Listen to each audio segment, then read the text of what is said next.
Hola chicos, buenas tardes, ¿cómo les va? Bueno, nos volvemos a encontrar bajo esta modalidad virtual.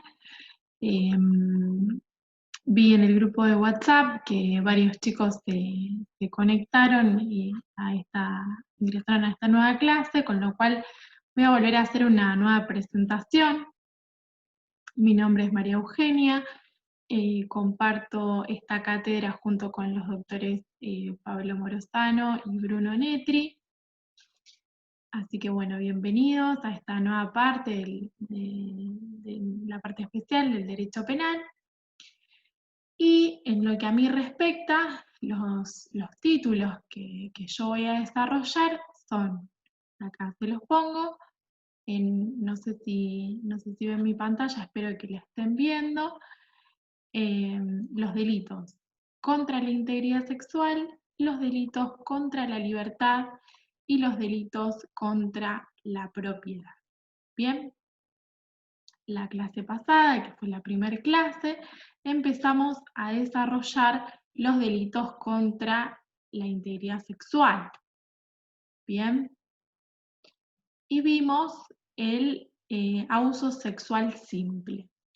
Con lo cual, lo que es el desarrollo de esta clase, vamos a hacer primero todos juntos un breve repaso de lo que es el abuso sexual simple, donde está ubicado el artículo.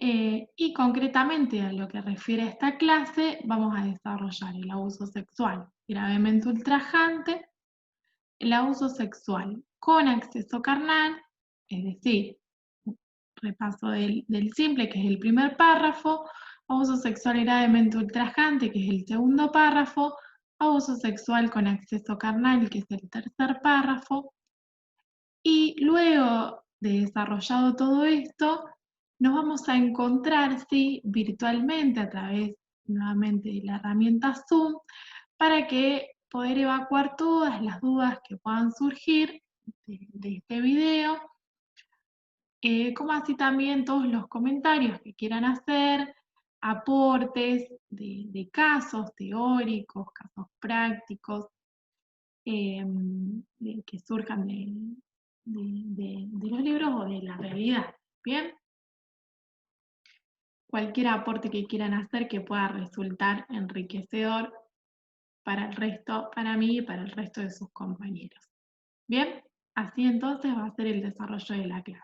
Con lo cual, vamos a empezar repasando lo que vimos la clase anterior. Reitero porque hay muchos alumnos que se incorporaron, entonces para ver bien qué es lo que estamos, dónde estamos ubicados. Bien, la clase anterior entonces comenzamos con los delitos contra la integridad sexual y vimos cuál es el bien jurídico tutelado. Bien, decíamos que cuando hablamos de integridad sexual, hicimos, no sé si recuerdan, lo que pueden hacer es en este momento parar el video, tratar de hacer memoria, ir a sus apuntes, recordar todo lo que hicimos, las actividades que hicimos la primera clase. Vimos que cuando hablamos de integridad sexual hay tres acepciones y vimos que en materia de abuso sexual nos referimos a la libertad en materia sexual. Bien, y comenzamos con el artículo 119 en su primer párrafo, que habla del abuso sexual simple, ¿bien? La figura básica. Dentro de esta figura básica, que está en el artículo 119, primer párrafo, vimos lo que es la acción típica, es decir, la acción típica es la de abusar sexualmente. Con lo cual, ¿esto qué implica? Un contacto físico, ¿bien?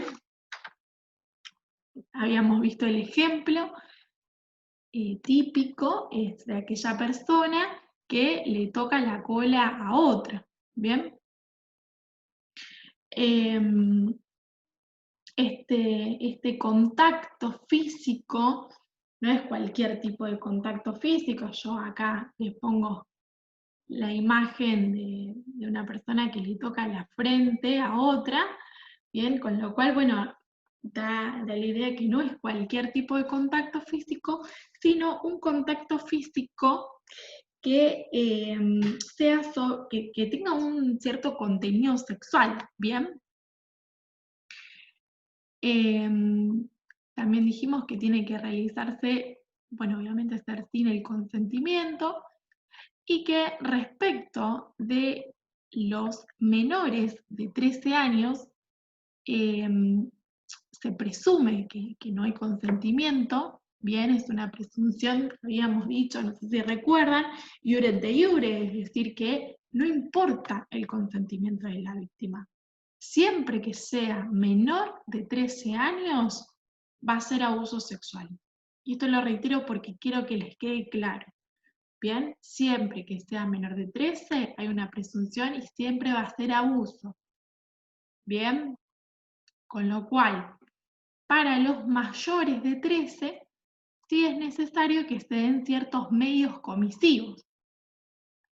Bien, habíamos dicho, el propio texto del artículo 119, el primer párrafo los enumera. No los vuelvo a poner porque ya los vimos la clase pasada, bien, pero habíamos hablado de la violencia, amenaza, abuso de poder, de autoridad, abuso coactivo o intimidatorio, dice el artículo, de una relación de poder, autoridad o de dependencia. Bien, o aprovechándose de que la víctima por cualquier causa no haya podido consentir libremente la acción. Habíamos dado el ejemplo que de la persona que se encuentra desmayada o en coma, ¿bien? O postrada, bien. Y también habíamos visto que subjetivamente se trata de un delito doloso, ¿bien? Con lo cual implica el conocer y el querer, ¿bien? El conocimiento de los elementos del tipo objetivo y el querer realizar esta conducta, ¿bien? Hacia el final de la clase también habíamos una de las chicas, Julia, recuerdo, que había preguntado qué pasaba si uno iba por la calle y una persona le gritaba barbaridades. Habíamos hecho todo un debate, habíamos visto esta cuestión de que el acoso sexual no está tipificado como un delito, ¿bien? Sí podría constituir una falta, pero no está tipificado como delito, ¿bien? Bueno, entonces, todo esto es lo que respecta al repaso de lo que vimos en la clase pasada, que reitero es el abuso sexual simple. Vuelvo a preguntar, no sé si quedan algunas dudas, reitero, las anotan y después cuando nos encontramos en Zoom, vemos las dudas que puedan quedar. ¿Bien? Entonces, una vez visto esto, vamos a pasar al abuso sexual gravemente ultrajante, ¿bien? Que está previsto en el segundo párrafo del artículo 119. Vamos a pasar a la lectura. Como les digo siempre, tienen que tener el Código Penal a mano. Y el 119, en su segundo párrafo, dice que la pena será de 4 a 10 años, eleva bastante la pena en relación al simple, de reclusión o prisión cuando el abuso, por su duración o circunstancias de realización, hubiere configurado un sometimiento sexual gravemente ultrajante para la víctima. Bien, cuando entonces reitero, su duración o circunstancias de realización, hubiera configurado un sometimiento sexual gravemente ultrajante. Bien. ¿qué se les ocurre a ustedes que puede hacer referencia? Vuelvo acá a la PPT anterior. ¿Qué puede referir el legislador? Vamos a pensar juntos. Cuando se refiere a un sometimiento sexual gravemente ultrajante. Pensemos. En realidad, quiero hacerles, antes de comentar eso, una breve reseña, porque en realidad este segundo párrafo del artículo 119 viene a llenar una especie de vacío legal que había. ¿Por qué? Porque nosotros pasábamos del abuso sexual simple, que es el mero tocamiento, que es lo que repasamos recién, una persona le toca la cola a otro, pasábamos al abuso sexual con acceso carnal, ¿bien? Lo que tradicionalmente se conoce como violación. Con lo cual en el medio quedaban un montón de casos que no eran ni un mero tocamiento ni eran con acceso. Como por ejemplo, puede ser, yo les pongo acá, el sexo oral. ¿Bien? Entonces, cuando se realiza la reforma del 99, se incorpora este segundo párrafo. Y dice, entonces, cuando por su duración o circunstancias de realización hubiera configurado un sometimiento gravemente ultrajante. Vamos a analizar entonces todos juntos qué significa esto. ¿Bien? Duración. En cuanto a duración, puede que sean dos hipótesis. Bien, puede que sea una conducta, como bien pongo acá, que es eso, se prolongue en el tiempo, o que sea una serie repetida de abusos sexuales simples, bien, una serie continuada de abusos sexuales simples en el tiempo.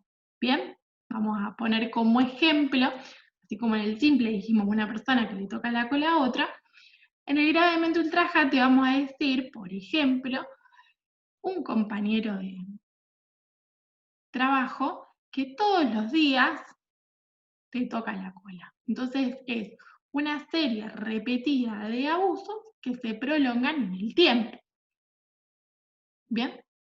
Y la otra hipótesis que se planteaba es por las circunstancias de realización hubiera configurado un sometimiento gravemente ultrajante.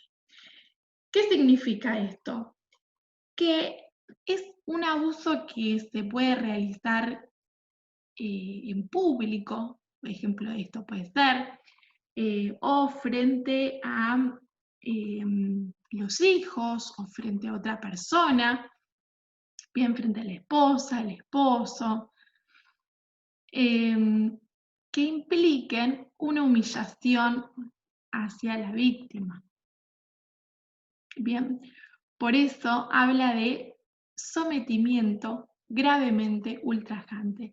Sometimiento, la palabra sometimiento da la idea de cosificación, ¿bien? De volver al sujeto pasivo, a la víctima como una cosa, como un objeto, como aquella que no tiene, no tiene voluntad, ¿bien? Y bueno, lo gravemente ultrajante justamente da esta idea de humillación, de un ultraje mayor. Bien, otro ejemplo que podríamos decir es el obligar a la víctima a desnudarse, bien, y tocarla y realizar los actos propios, la conducta propia. Bien. Reitero, no sé si hay dudas de esto.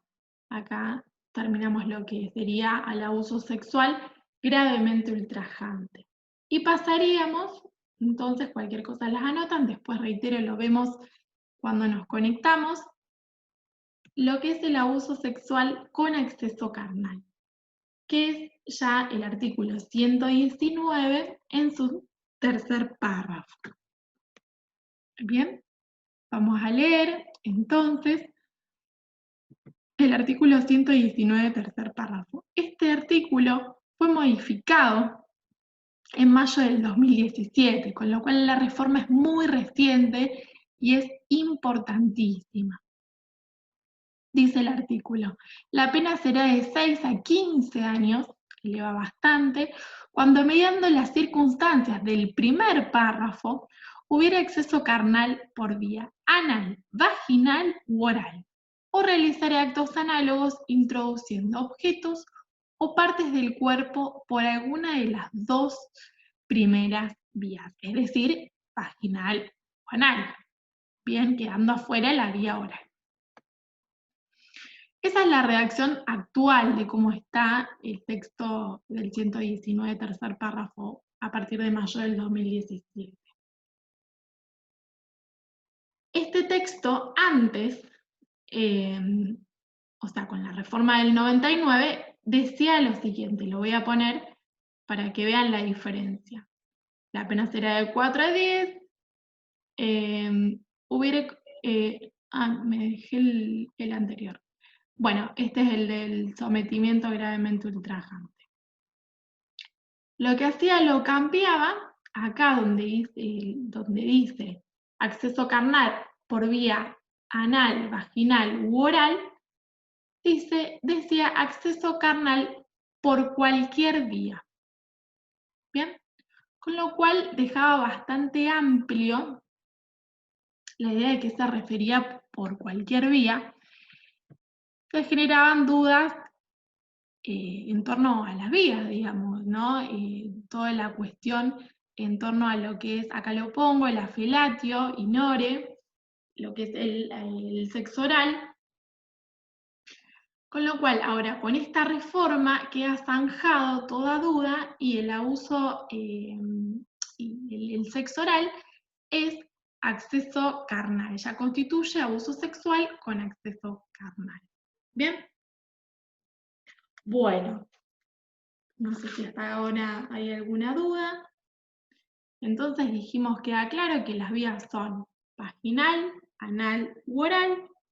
Queda zanjada toda la problemática que se suscitaba antes en torno al tema de la felatio INORE.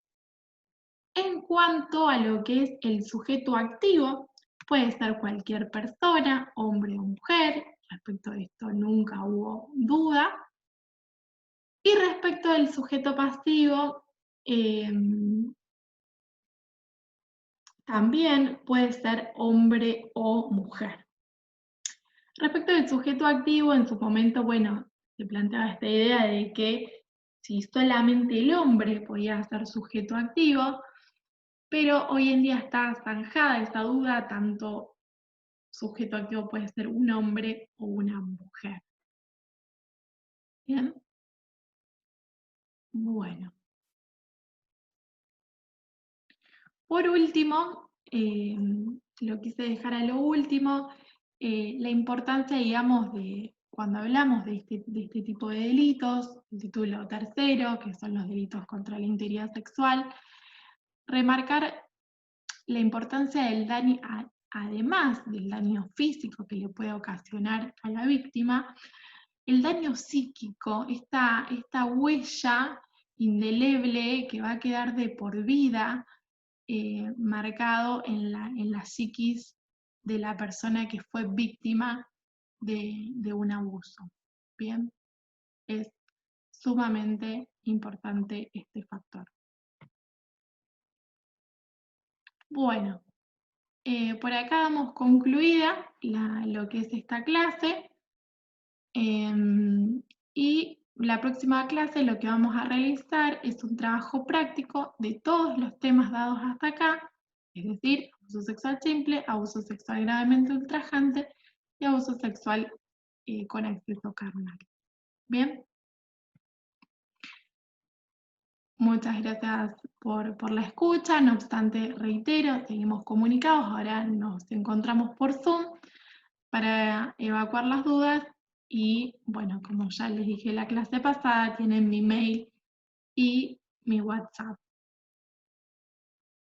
Bien, bueno, nos vemos entonces y que tengan buena semana.